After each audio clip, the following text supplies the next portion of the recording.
Welcome to my channel Mithilesh educational. कक्षा 9 chapter 12 formula of Heron exercise 12.2। आज का प्रश्न है प्रश्न संख्या 3, प्रश्न संख्या 2 तथा प्रश्न संख्या 1 पिछले एपिसोड में बताए गए हैं। लिंक डिस्क्रिप्शन पर उपलब्ध है। Question number 3, according to the question number 3, Radha ने रंगीन कागज से एक हवाई जहाज का चित्र बनाया जैसा कि आकृति में दिखाया गया है। प्रयोग किए हुए कागज का कुल क्षेत्रफल ज्ञात कीजिए। ये हमें एक चित्र दिया गया है। इस चित्र में हमें प्रयोग किए गए कुल कागज का फाइंड करना है इस तरह से। अब ये जो है अलग अलग आकृतियों का किस किस आकृतियों का कॉम्बिनेशन है। एक इसमें आकृति क्रिएट हो रही 1, 2, 3, 4 और 5वीं आकृति। हम पहले एक एक करके सारी आकृतियों का एरिया फाइंड करेंगे, फिर हम उन सबको जोड़ देंगे। हम आकृति 1 की अगर हम बात करें तो आकृति 1 में एक त्रिभुज बन रहा है जिसका एक भुजा 1 है, ये 5 सेंटीमीटर है और ये भी 5 सेंटीमीटर ही है। इसी तरह से इसका जो राइट हैंड साइड है ये 6 सेंटीमीटर है, तो ये लेफ्ट हैंड साइड भी इसका 6 सेंटीमीटर होगा। और ये चीज़ 1.5 है तो ये चीज़ भी 1.5 ही होगी। अगर हम इस आकृति का एरिया फाइंड कर लेते हैं तो ऑटोमेटिकली हमें इस तरफ इसका डबल करके हम इसका एरिया फाइंड कर लेंगे। अब हम आते हैं आकृति नंबर 4 पर। आकृति नंबर 4 में एक आयत यानी रेक्टेंगल क्रिएट हो रहा है 1 सेंटीमीटर और ये लंबाई है 6.5 सेंटीमीटर। लंबाई गुणा चौड़ाई से हम इसका एरिया फाइंड करेंगे। और इसमें जो है एक समलंब चतुर्भुज हो रहा है। हमें इसमें एक कंस्ट्रक्शन करना पड़ेगा। हम इसका भी एरिया फाइंड कर लेंगे। आगे बढ़ने से पहले मैं उन सभी अध्यापकों विद्यार्थियों का धन्यवाद अदा करना चाहूँगा जो कमिटमेंट के माध्यम से समय समय पर मेरा उत्साहवर्धन करते रहते हैं। हम इसके सॉल्यूशन पे आते हैं। पहले हम आते हैं इसके एरिया पे, एरिया ऑफ ट्रायंगल। आकृति नंबर 1 की हम बात करते हैं, ड्रॉ कर लेते हैं। आपको ये परीक्षा में ड्रॉ करने की ज़रूरत नहीं है, मैं केवल आपको समझाने के लिए कह रहा हूँ। इसको मैंने यहाँ पे ले लिया है। ये चीज़ इसकी 5 है, ये 5 हो गया और ये इसका 1 हो गया। सपोज ये मान लेता हूँ मैं, ये ट्रायंगल को मैंने ABC नाम दे दिया है। तो अब हम देखते हैं त्रिभुज ABC में 1 सेंटीमीटर, B बराबर 5 सेंटीमीटर और C बराबर 5 सेंटीमीटर। इसलिए S बराबर होता है ओके योगफल का आधा, यानी A plus B plus C इन तीनों के योगफल का आधा 5 धन 5 धन 1 बट्टे 2, यानी हो गया 5 5 10 और एक 11 है। ये हुआ हमारा 11 बट्टा 2। ये आया S का त्रिभुज। इसलिए we know that the area of triangle put कर देंगे, यानी S का वैल्यू आ गया है जैसा कि आप स्पष्ट रूप से देख पा रहे 11/2। देयरफॉर एरिया इक्वल आ रहा है बट्टा 2 ब्रैकेट में आ जाएगा 11 बट्टा 2 माइनस 5 A 11 बट्टा 2। अगेन दूसरी भुजा भी इसकी 5 की 11 बट्टा 2 11 बट्टा 2 माइनस 1।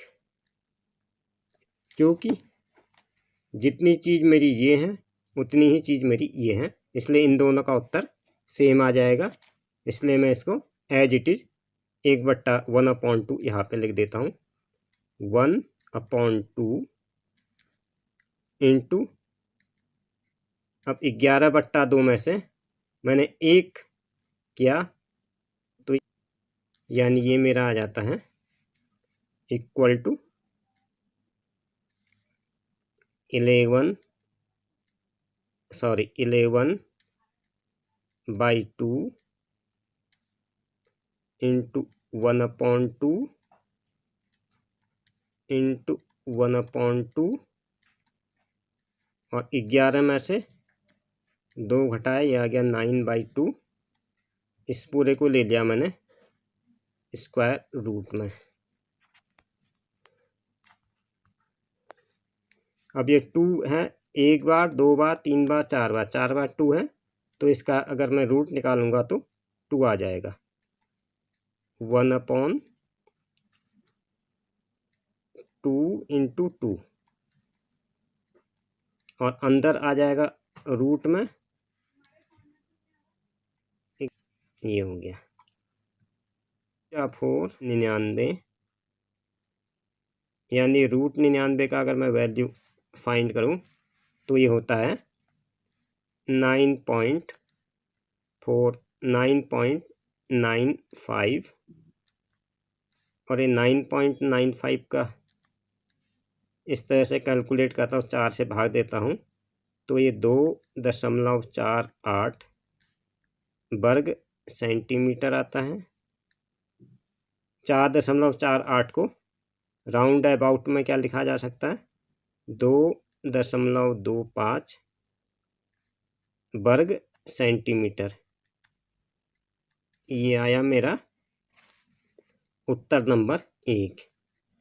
अब हम इस चित्र की आकृति नंबर 2 की बात करें। जैसा कि आप स्पष्ट रूप से देख पा रहे हैं, ये आकृति 2 में एक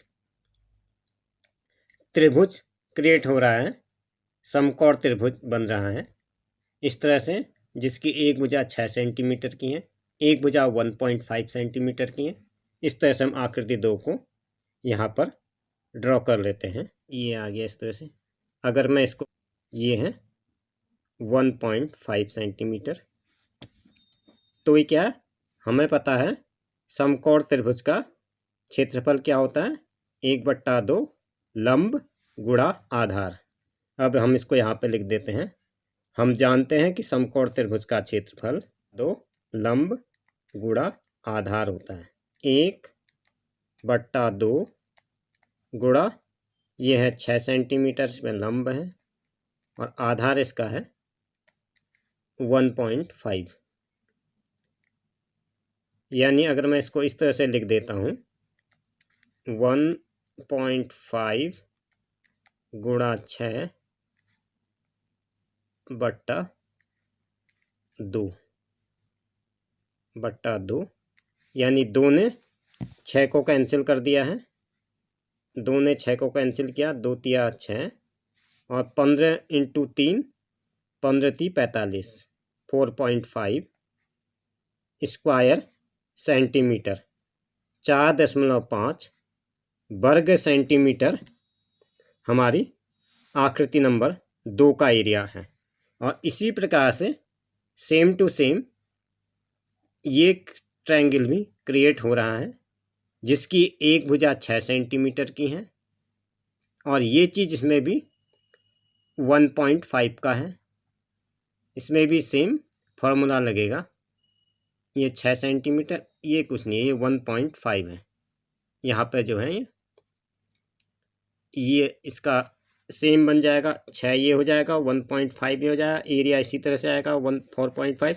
इसलिए क्या है, आकृति 2 प्लस आकृति 3, आकृति 4.5 प्लस 4.5 9 स्क्वायर सेंटीमीटर, ये आ गया इन दो आकृतियों का। अब हम इसको देखते हैं। इस आकृति में क्या, आकृति 4 की अगर हम बात करें तो आकृति 4 में एक आयत बन रहा है। आकृति 4 को मैं यहाँ पर ड्रॉ कर लेता हूँ अलग से। ये चित्र के पार्ट अलग अलग बनाने ज़रूरी नहीं है, ये केवल मैं आपको समझाने के लिए कह रहा हूँ। ये आती है आकृति नंबर 5 इस तरह से। और ये अगर मैं इसको ले लूँ A, B, C and D, ये 5 नंबर की आकृति हैं। ये इस पूरे का हम जानते हैं कि किसी आयत का क्षेत्रफल बराबर होता है लंबाई गुणा चौड़ाई, जहाँ पर इसकी लंबाई क्या है 6.5 है, ये हो गया 6.5, और इसकी चौड़ाई जो है 1 सेंटीमीटर ही है। इसको मैंने 6.5 ये था, ये लेंथ को मैंने ऐसे ले लिया है, और ये चीज़ जो है 1 सेंटीमीटर है। इन दोनों को आपस में अगर मैं लंबाई और चौड़ाई को मल्टीप्लाई कर दूं तो इसका एरिया आ जाएगा, area of rectangle ABCD equal to 6.5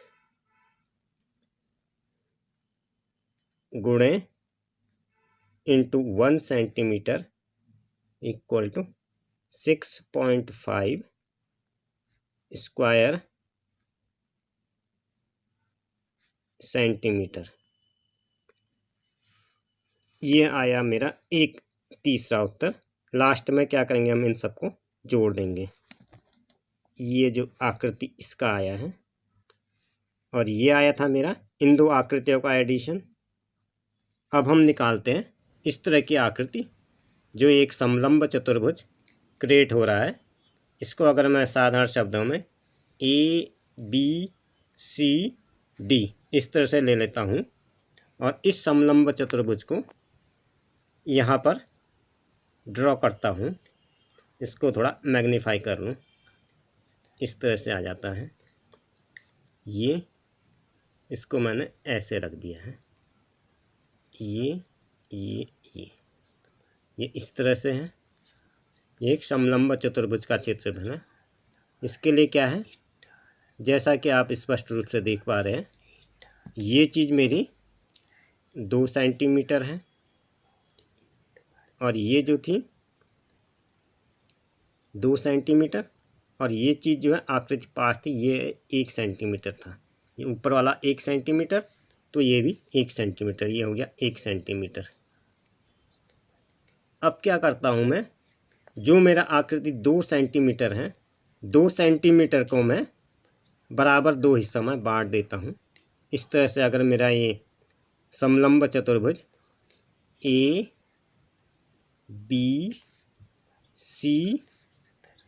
है, और इसको मैं थोड़ी देर के लिए E मान लेता हूँ, और इसको क्या करें, इसमें कंस्ट्रक्शन करता हूँ जॉइन।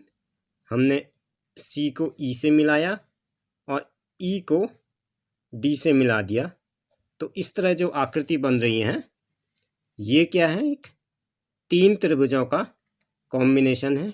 एक त्रिभुज इसमें ये क्रिएट हुआ है, एक त्रिभुज ये क्रिएट हुआ है, और एक तीसरा त्रिभुज इस तरह से क्रिएट हुआ है।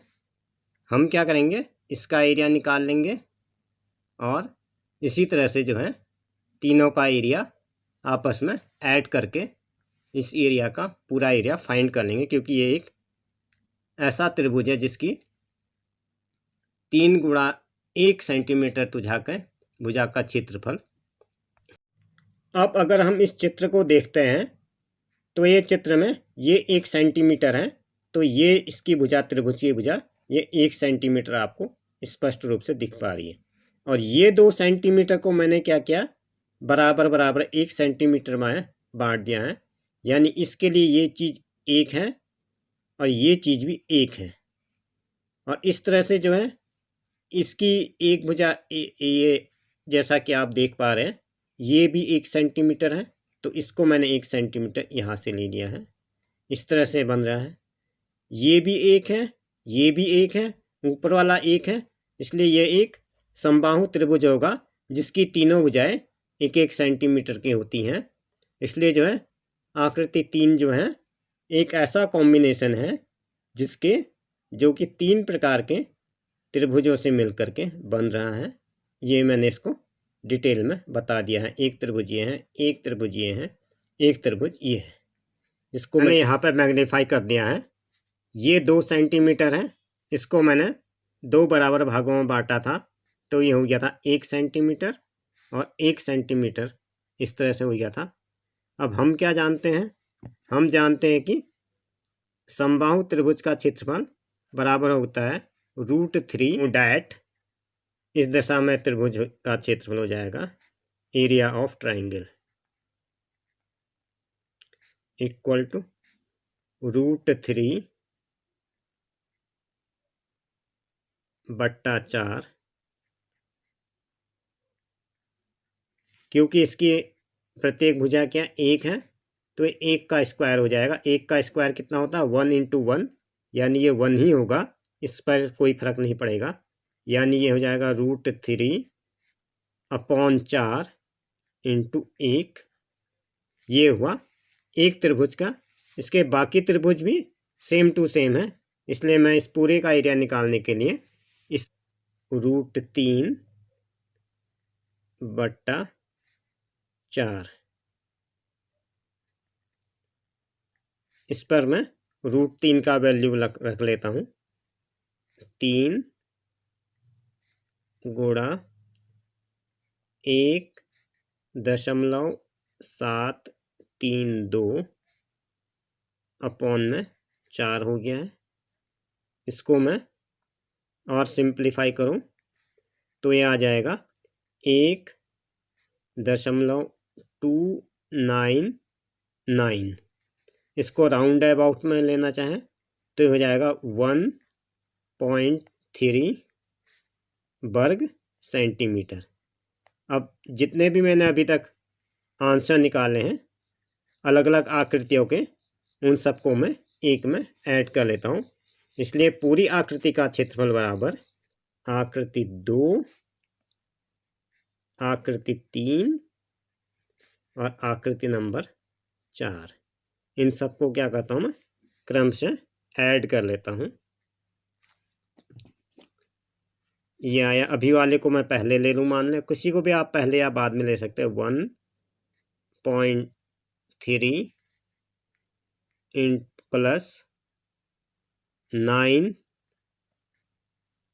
प्लस 6.5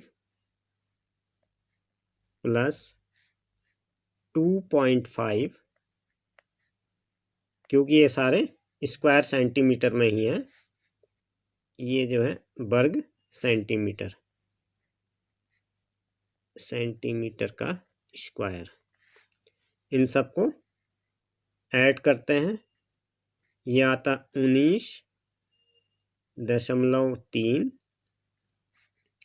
वर्ग सेंटीमीटर, इसलिए इसको लिखा जाएगा देयरफॉर कुल कागज का क्षेत्रफल 19.3 सेंटीमीटर का स्क्वायर, 19.3 वर्ग सेंटीमीटर होगा। That's the end this episode. If you watching to me first time, please subscribe to me, share it to your friends and like to me also. For I will reach the next episode.